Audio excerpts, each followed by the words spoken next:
بەڵە بەرزان هەر سەبارەت بە کردنەوەی کۆنسوڵخانە و هەروەها باڵێۆز لە سعودیا لە ئێران لە تاران هەم لە مەشهەد و پێکهاتنەوەی هەردوو وڵات دوای ئەوەی کە 7 ساڵە نێوانیان خۆش نییە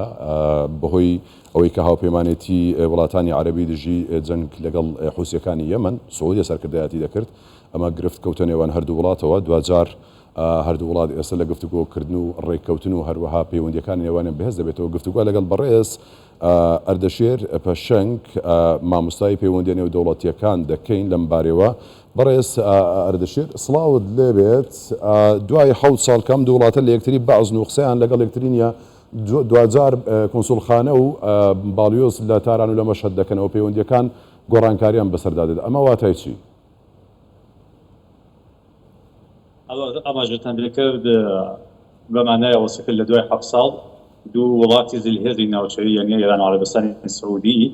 هەر کامیان بە دیدگایەکی جیاوازەوە هەنگاوێکی تازیان هەڵگرتووە بۆ ئەوە کە کێشەکان لە ناوەی خۆیانە کە کێشەکان لە شوێنانێکی جیاواز لە وڵاتی ناوەڕاستە هەر لە یەمەن هەر لە لوبنان هەر لە سووریا تا بەدێک کەمتر لە عێراقا بوو و لە پەیوەندیەکانی نێوان خۆیانە کە 7 ساڵ لەمەوبەر قەت کرا دەست پێ بکەنەوە. ئەماژەکە کرد بە دوو دیدگای جیاوازەوە، یعنی سعودیەکان بە نیگایەکەوە ئەو پەیوەندیانە بەشێنەوە بوون کە دووبارە بکەنەوە و ئێرانیش بە دیدگایەک و بە نیازێکی جیاوازە هەمووەوە دەست بەدەست یەکتری داوە کە لەم هەفتە و ئەمڕۆ وەزیری دەرەوەی عەرەبستانی سعودی لە دوای 7 ساڵ سەردانی ئێرانی کردەوە مەسەلەیەکی گرنگە لەسەر مەسائلی پەیوەندی نێونەتەوەیەکانی ڕۆژهەڵاتی ناوەڕاستە. باشە، ینی جگە لە پەیوەندیە سیاسیەکان ئێران باس لە پەیوەندی ئابووریش دەکات لەگەڵ وڵاتی سعودیە، ینی دەیانەوێت چی بکەن؟ ڕێکەوتن و پەیوەندی ئابووریەکانیان لە چ بوارێک دەبێت لەگەڵ سعودیە؟ بە باوەڕی من گرنگترین مەسئلە لە پەیوەندیەکانی هەردوولا مەسئلەی سیاسی و مەسئلەی ئاسایشیە ئەمنیەتیە. عەرەبستانیەکان ئەو مەسئلەکە لە ئارامکۆ ڕوویدایە لە یەمەنە کە سنووری هاوبەشی لەگەڵ خۆیانە هەست بۆیان گرنگە. ئێرانیش ئەو مەسائلەکە لە خۆپێشاندانەکانی مانگانی ئەخیر ڕوویدا بۆی گرنگتر بوو و ئەو میدیانە کە باس دەکریا و ئێران مدعی بوو کە عەرەبستان لێ حمایەت دەکات، یعنی گرنگترین مەسئلەکە بوو بەعسی نزیکبوونی هەردوولا وەسە. بەڵام ئەو پەیوەندیە و ئەو نزیکبوونی ئێستا ئەتوانێت لە مەسائلێکی دیکەشەوە فەڕێ پێ بدەن و یەکێک لەو مەسائلەی ئابووریە. بەڵام ئەوەی کە لە چه بەشێکی ئابووری هەردوولا بتوانن هەنگاو بنێن ئەوە دیار نییە. بەڵام ئەو شتێکە ئێران چاوەڕوانیەسی بەسی سەرمایەگوزاری عەرەبستانی سعودی لە بەعزێک شوێن لەلایەکی دیکەشەوە پەیوەندی هەردوولا پەیوەندیکی عادیە، یعنی پەیوەندیکی استراتیژیک نییە و بەم ڕاحەتیە لە بواری ئابووریە لە بوارانێکی دیکە هەنگاو هەڵناگرێت. باشە. بەڕێز ئەردەشێر، یانی ئەگەر دیقەت بدەینێ ئەم دوو وڵاتە جگە لە پەیوەند بابەتە ئەمنی و سیاسەکان کە گرفتیان لە نێواندا هەبوو بە درێژایی ینی چەند ساڵی ڕابردوو، ئەوەی جێی سەرنجە ئەم دوو وڵاتە دوو مەزهەبی جیاوازن، ینی لە ئایدۆلۆژیشەوە گرفتیان هەبووە. ئەمە چۆن ئایا ئەم هۆکارە دەتوانێت وا بکە پەیوەندیەکانیان پەرە بسەنێت و بەردەوامی هەبێت؟ پەیوەندیەکانی نێوان ئێران و عەرەبستانی سعودی تا ڕادەیەکی زۆر کاریگە بێت لەژێر تەحوڵاتی سیاسی لە هەردوو وڵاتەکە. ئاماژەیەک بکەم لە کاتێک کە هاشمی ڕەفسەنجانی سەرۆکۆماری ئێران بوو، یان لە دوای ئەوە کە سەید محەممەدی خاتەمی سەرۆکۆماری ئێران بوو، چون نیگایەکی ئاشتی خوازانەتریان بە دنیا و وڵاتی ناوەڕاست بوو و لەو کات هەمزەمان مەلک عەبدوڵڵا شای سعودی بوو و ئەویش دیدگایەکی نزیکی بوو. ئێمە شاهدین کە دیدگای هەردوولا بۆ پەیوەندیەکان لە حەدی پەیوەندی ئاسایشی ئەمنیەتیش کۆبووە لەگەڵ یەکتری. بەڵام لە شوێنێەوە کە ئەحمەدی نەژاد لە ئێران بوو بە سەرۆکۆمار و لە دوای چەندین ساڵێک لە عەرەبستانی سعودی مەلک سەڵمان و محەممەد بنی سەڵمان کە لە عەرەبستانی سعودی وەکو کەسانێک دیارن کە پەیوەندیەکی باشیان لەگەڵ ئێران نییە، دیدگایەکی باشیان لە ئێران نییە، لە ئێرانیش بناژۆخوازەکان ئاوا دیدیکان نسبەت بە سعودی بوو. ئێمە شاهدین کە کێشە و گرفتەکان زۆر سەرکردە لە سووریا لە بەرامبەر یەکتری بوون، لە یەمەنا لە بەرامبەر یەکتری بوون، لە بەحرین هەروەها و هەموو ئەوانە ئێستا لە بواری سیاسی هەموو ئەوانە کە پەیوەندیەکانیان لەگەڵ یەکتری سارد و سڕە و تاڕەدەیەک دژمنانە بەیەکی تەماشاکەن، یعنی هەم لە عەرەبستانی سعودی هەم لە تارانە هەردوو لە هەم بە قودرەتە. ئەوە بەو معناست کە ئەم نزیکبوونی ئێستا نزیکبوون لەسەر نیازانێکی ئەمنیەتی ئاسایشیە، یعنی نزیکبوون لەسەر عەقیدەیەکی هاوبەش یان نەوعێک بیری نزیکی استراتیژیک کە بێت نییە. ئەوە ئاماژەدارستانی سعودی مدعی ئایدۆلۆژیکی محافظەکارانەی سونە لە جیهانی ئیسلام و لە بەتایبەت لە جیهانی عەرەبە وكوماري إسلاميش بنوعك مدعي أيديولوژیکی شیعەگەرایانەس و ئەمانە هەم دژ بە یەکترین هەم ڕەقیب یەکترین بەڵام لەم کاتەوە کە ئاماژەم پێکرد مەسئلەی ئەمنی بۆ عەرەبستانی سعودی لە کاتێکە بەرنامەیەری زۆر گەورەی ئابووری داناوە بۆ خۆی وەگەرەی کەسێکی لە بواری تەوسعات خۆی بەرز کاتۆ لە BC و لە ئێرانیش لە مەسئلەیەکی دیکەی ئەمنیەتی پێکرد هەمووان باس وەسە ئەوە کە ئەو زی ئایدۆلۆژیکە بڕاتە کنار تاڕادەیەک تاکید دەکەم و فعلا پەیوەندیەکان بێتە پەیوەندیکی عادی. باشە بەڕێز ئەردەشێر ینی ئەمە لەلایەک لەلایەکی دیکەوە ئێستا سعودیا جگە لە ئێران خەریکە کە پەیوەندیەکانی لەگەڵ ئیسرائیل ئەمریکا وڵاتانی ئەوروپی بەهێز دەکات پتەویان دەکات و پەریان پێدەدات کەواتە ئێران لە کوێی ئەم ڕێککەوتنە نوێدایە کە ئێستا جارێکی دیکە لەگەڵ سعودیە پێک هاتوونەتەوە با بڵین. ئاماژەم پێکرد بۆ عەرەبستانی سعودی ئامانجی سەرەکی ئەوەیە کە بێت بە وڵاتی زلیهێزی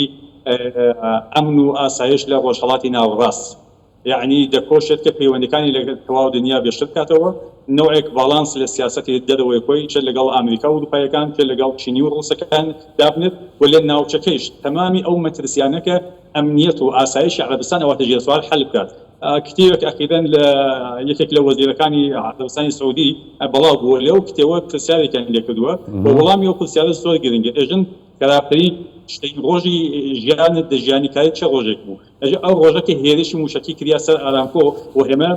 سادراتی نەوتمان بوو بەنیم و بۆ چەندین ڕۆژ وا پێهات یعنی بۆ عەرەبستانی سعودی حفزی ئەمنیەت و ئاسایش کە بتوانێت نەوت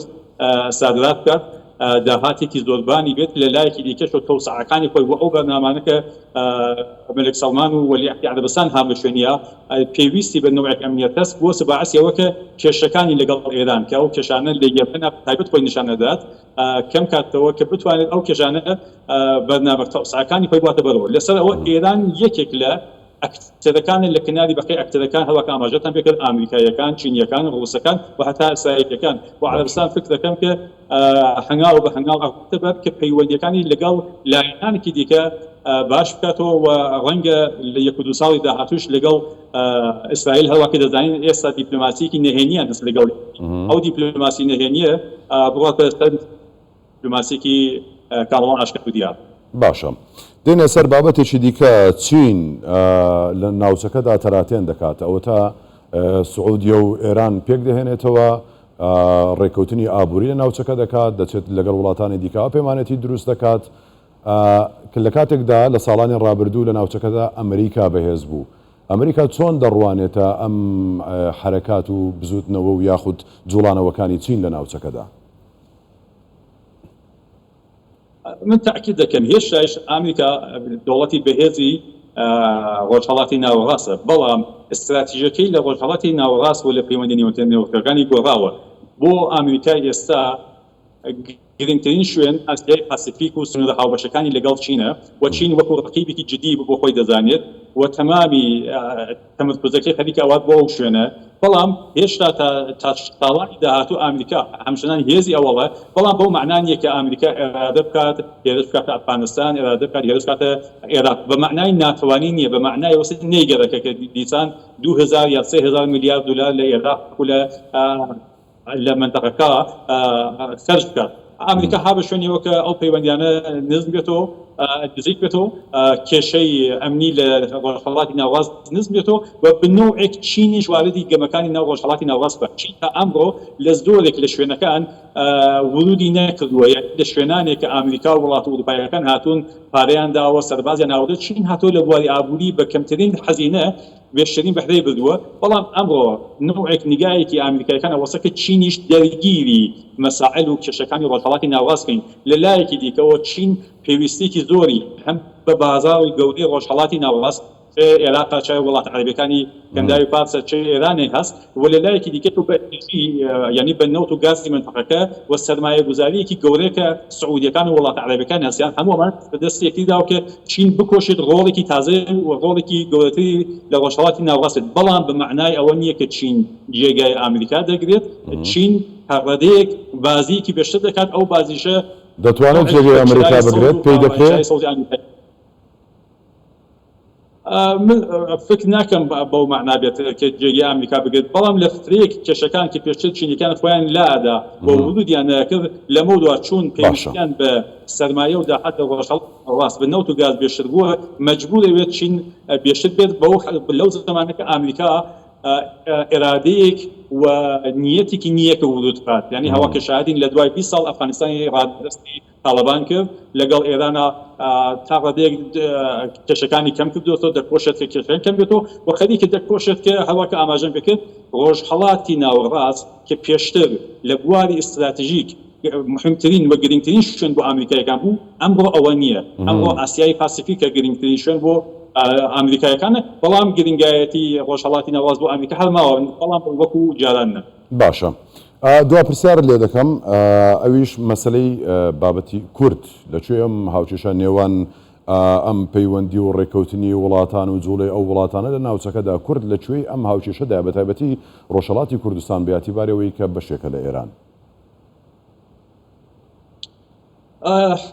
مەسئلەی کورد دەتوانین بڵێن کە لە دوای ئەوانە کە وەکو بەهاری عەرەبی ناوی پێدراوە فرێک لە وڵاتانی دەرگیری خۆی کرد بە تایبەت سووریا و هەڕەدەیەکیش عێراق بە شێوەیەکی دیکە کە داعش ظهوری کرد ئێمە شاهدین کە کورد بوو بە یەکێک لە گرنگترین هاوپەیمانانی ناوچەیی لە ڕۆژهەڵاتی ناوەڕاست بۆ وڵاتە سەرەکیەکان ئەو بە تایبەت وڵات اروپایەکان بە نزمبوونی کێشەی داعش ئەو گرنگایەتی مەسئلەی کورد بۆ وڵاتە زلهێزەکان وەکو ئەمریکا کەمتر بۆسەوە هەوا شاهدین کە دیسان ئەوەندە ناوی کورد لە ناو میدیاکان ناوان بەڵام مەسئلەیەکی گرنگ ئەوەی کە کورد بەگشتی ینی لە هەر چوار وڵاتەکەی تورکیا و ئێران و عێراق و سووریە ئەمڕۆ لە تەواو دنیا بێشتر دەیناسن و لە ناو ڕۆژهەڵاتی ناوەڕاستیش وەکو مەسئلەیەکی جدی پێدەڕوانن کە ئەم مەسئلە ئەگەر حەل نەکرێت بە شێوازێکی مختلف قەیران و قەیرانانێکی پەیوەندی بە کوردە هەرس بەردەوام دەبێت من لەسەر دۆسیەی یا لەسەر دکتۆرای ئەم باسێکی ئەومە کردووە کە ئێمە شاهدی نەزمێکی تازەین لە ڕۆژهەڵاتی ناوەڕاست پێشتر سێ نەزمی بووە نەزمێکی چوارەمی بووە کە ئەو نەزمە نەزمی کوردە ئەو نەزمە کان لەوەدا کورد لە ناوچەکە چۆسە سەکرد مەسەلەی کورد مەسەلەیەکی مهمە بەڵام بە نسبەتی ساڵانی پێشوو دەتوانین بڵێن کە گرنگایەتەکەی کەمتر بووەسەوە بەڵام هەموو وەکو ئەکتەرێک کە خەریکە